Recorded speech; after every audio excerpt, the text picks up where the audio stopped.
Welcome back here to Midday Kentucky. We all know a good night's sleep can sometimes elude us. So we wanted to bring in licensed pastoral counselor Dr. James Stillwell today to discuss ways that we can easily put our mind at ease and some practices to help us kind of unwind in the evening. Thank you for coming in today. You're very welcome. So let's talk about, aside from maybe medical conditions or things like that, what can keep us up at night, prevent us from getting that good night's sleep? Well, you said aside from mental conditions, I guess that's permanent stuff. All right, health conditions maybe. Health conditions maybe.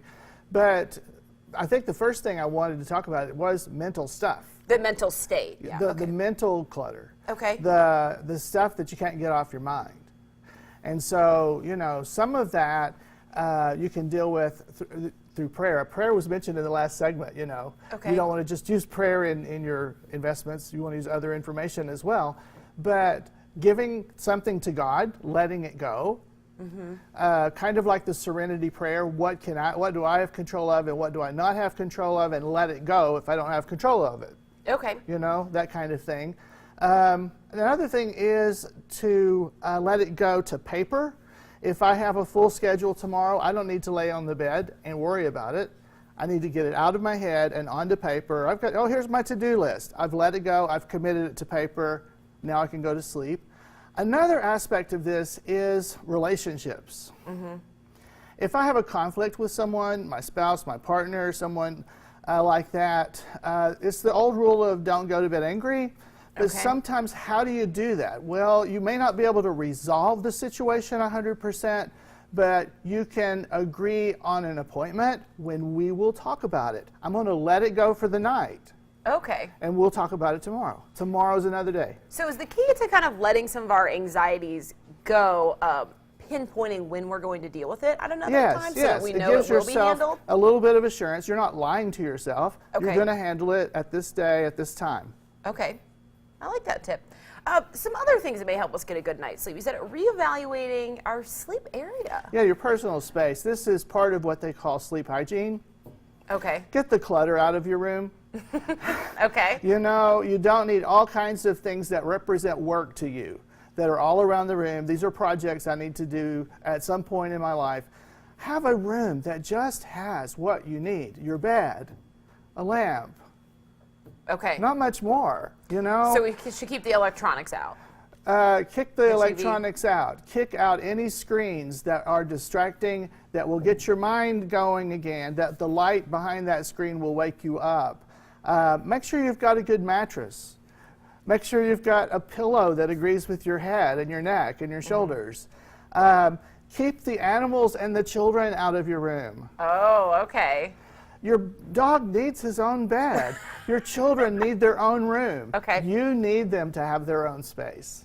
And another thing you mentioned that we need is a routine in the evening. Do you have any tips for helping us develop a routine that will help us get a better night's sleep? Well, if you get up at the same time every morning, it'll help you to go to bed at the same time every night. And go to bed on the early side of that, not the late side of that. When you feel yourself getting sleepy, go ahead and start that ritual. Take a bath or a shower or something so that your skin is going to experience cool air after the hot bath.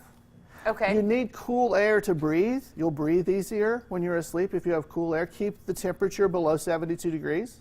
Okay, I like that. That's easy. Clean mouth. Go ahead and floss and brush. Those are ritualistic things you can do. And don't bring stimulants into your life right before you go to bed. Alcohol is a stimulant. It's going to disturb your sleep patterns. Even though it makes you drowsy, it's going to disturb your REM sleep. Okay. 5 hours later, you're going to wake up. 3 hours later, you're going to wake up. So alcohol, nicotine, Adderall, anything that's a stimulant, obviously caffeine, you want to keep those many hours away from bedtime. So you mentioned avoiding anything that will keep you up. So we talked about not going to bed angry with a couple. Do you think maybe it's not best to try to resolve it right before you go to bed? Because you might get really worked up. Is it best to pick the time the next day? It's better to renegotiate the time you're going to work on this. Okay. And one person, if it's a couple's conflict, one person has the need to talk, the other one has the need for quiet contemplation to think about what they're going to say. Okay. So they're in conflict right there. So give the person who needs time. You can have 24 hours. You can have 12 hours. Give the person who needs to know we're going to talk an appointment. Okay. And they can go, we're going to talk about this. And get a good night's sleep. Yes. Well, Dr. Stillwell, thank you for coming in. Important tips as always. Let's put all the information up on the screen. You can find more tips over at Dr. Stillwell's Facebook page, and there's his email address if you need to set up an appointment. But let's send things to break. On the other side, we have an Italian cabbage recipe from Allison Davis.